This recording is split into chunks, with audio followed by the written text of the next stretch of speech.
Let me turn then, as I try to conclude, to answering one question I promised you. Were there alternatives? Well, where would we look? The only place I know to look, and that I want to take you with me to look, is what happened the last time our economy went into a tailspin like this. 1929, the Great Depression. And just to remind you, the Great Depression begins October 1929, lasts over a decade. So the notion that all downturns are quick, And in case you think, well, they used to be long, now they aren't anymore, Japan entered its current depression in 1989 and is still in it. So they can last a long time.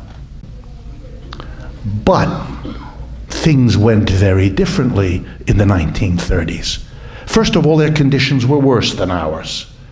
We have 8.5%, 9%. They had 25% in 1933. So much worse than we have, at least so far. So if you can imagine that there's no money for the government to do things, we have to cut back now. Imagine what it was like then. No money, and they said all that, no money, no money. And the president was elected on a Democrat, on a balanced budget program, Franklin Roosevelt. If anything, a bit more conservative than Obama. Not a lot more, but some more. And yet within 2-3 years, everything changed. Whoa, what did Roosevelt do? By 1934 and 35, I'm now going to list you some of the things that guy did. Conservative Democrat. There's no money, there's no money. Let's see. First, he created the Social Security system that many of you, I'm noticing your hair color, that many of you know real intimately and are probably grateful for. In the middle of a depression, when there's terrible unemployment and the government has no money, he announces to the American people, I'm giving every one of you that's got 65 years of age, lots of money forever until you die. Things went very differently in the 1930s. First of all, their conditions were worse than ours. We have 8.5%, 9%. They had 25% in 1933. So much worse than we have, at least so far. So if you can imagine that there's no money for the government to do things, we have to cut back now. Imagine what it was like then. No money, and they said all that, no money, no money. And the president was elected on a Democrat, on a balanced budget program, Franklin Roosevelt. If anything, a bit more conservative than Obama. Not a lot more, but some more. And yet within 2-3 years, everything changed. Whoa, what did Roosevelt do? By 1934 and 35, I'm now going to list you some of the things that guy did. Conservative Democrat. There's no money, there's no money. Let's see. First, he created the Social Security system that many of you, I'm noticing your hair color, that many of you know real intimately and are probably grateful for. In the middle of a depression, when there's terrible unemployment and the government has no money, he announces to the American people, I'm giving every one of you that's got 65 years of age, lots of money forever until you die. Whoa. But he said, I'm Santa Claus, that's just the beginning. Next, I'm going to create the unemployment compensation program. We didn't have that before, just like we never had a Social Security system before. In the depths of the Depression, the president says, okay, we got all these millions of people unemployed, here's money, lots of it for a long time. Have a nice day. But those were two smaller programs. Here comes the big one. He goes on the radio in 1934 and he says to the American people, see, I noticed I didn't say TV because there wasn't any. Goes on the radio and he says pretty much these words. If the private sector of the United States either cannot or will not hire the millions of Americans who need and want work, then there's no alternative but for the federal government to do it. And between 1934 and 1941, Roosevelt created and filled 12.5 million jobs. There was no money, but he found enough to pay 12 million people. Guess what? There was money. Guess what? There's money now. More than there was then, absolutely and relatively. The next time one of our great leaders in Congress gets up there and tells you how sad he or she is that there's no money, try hard not to throw a hard object at the TV. That would be the rational response, but then you'll have to buy a new TV, and you don't want to be in that situation. How did Roosevelt get it? All that money. Which, by the way, wasn't enough to get us out of the Great Depression. To get us out, he had to do one more thing. Something more expensive than the Social Security and the unemployment compensation and the jobs program combined. He had to go to war. He took half of the remaining unemployed people and stuck them in a uniform, and he took the other half and put them to work making the uniform. That's how he solved it. Well, that's about it. Where did Roosevelt get the money? And I want you to understand it, but I'm really speaking to that man who's going to give that speech at 9 o'clock tonight. I'm kind of hoping he maybe listens. Here's what Roosevelt did. And let's remember, as I go through it with you, that after Roosevelt did what I just told you, was he voted out of office as a man who spent at a time when the Depression did... No, he became the most popular president in the history of the country. He was re-elected president 4 times. The Republicans were so freaked out by this that immediately after the war, once Roosevelt was in his grave, they passed a law saying nobody can be president more than twice. They didn't want that to happen again. So what this man did, this enormous use of money, made sure that he became a saint for millions of Americans whose lives he transformed.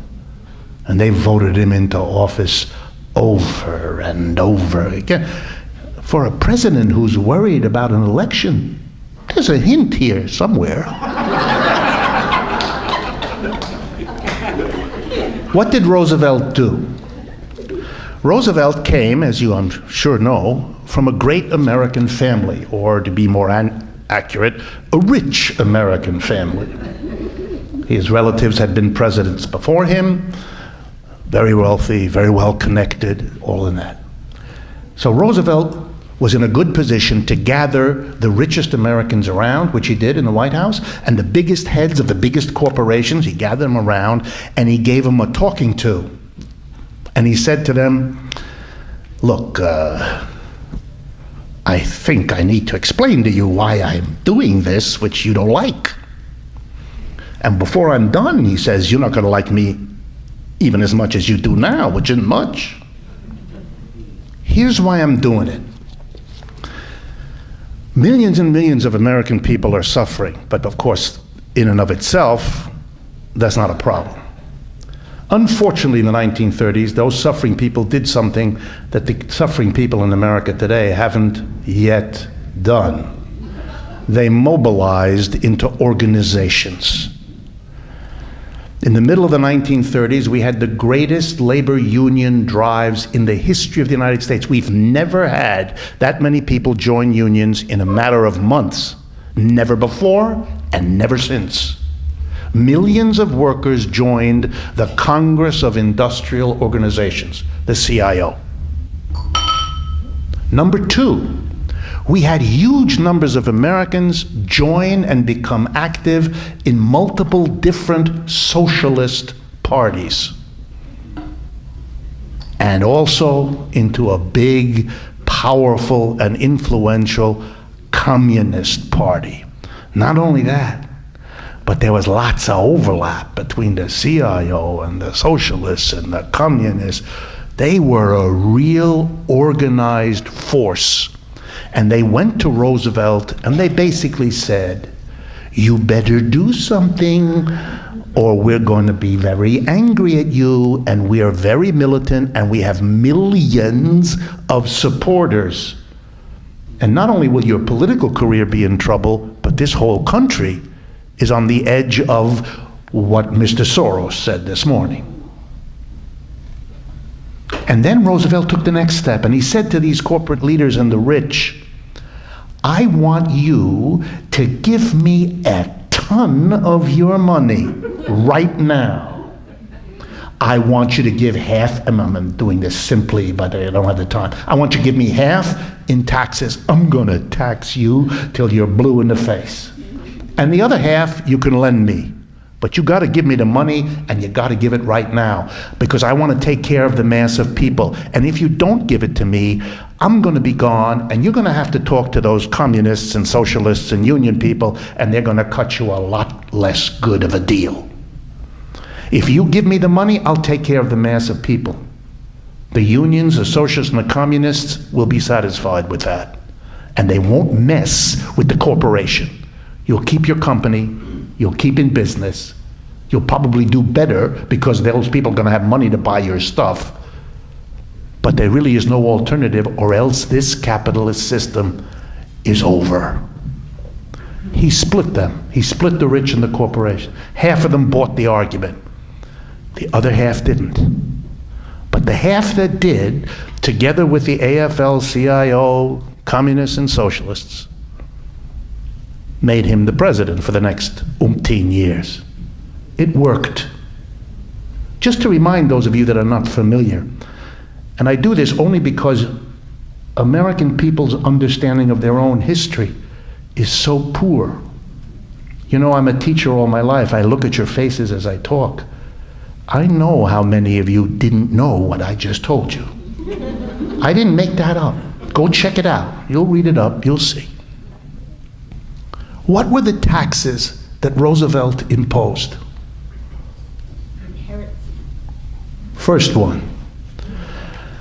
1944, for every dollar that the federal government raised in taxes on individuals' incomes, it raised $1.50 in taxes on corporate incomes. So taxes on corporations brought in 50% more than taxes on individuals. What's the relationship today? For every dollar that the government gets in taxes on individuals, it gets 25 cents from corporations. So on behalf of all of America's corporations, I want to say to each and every one of you, thank you.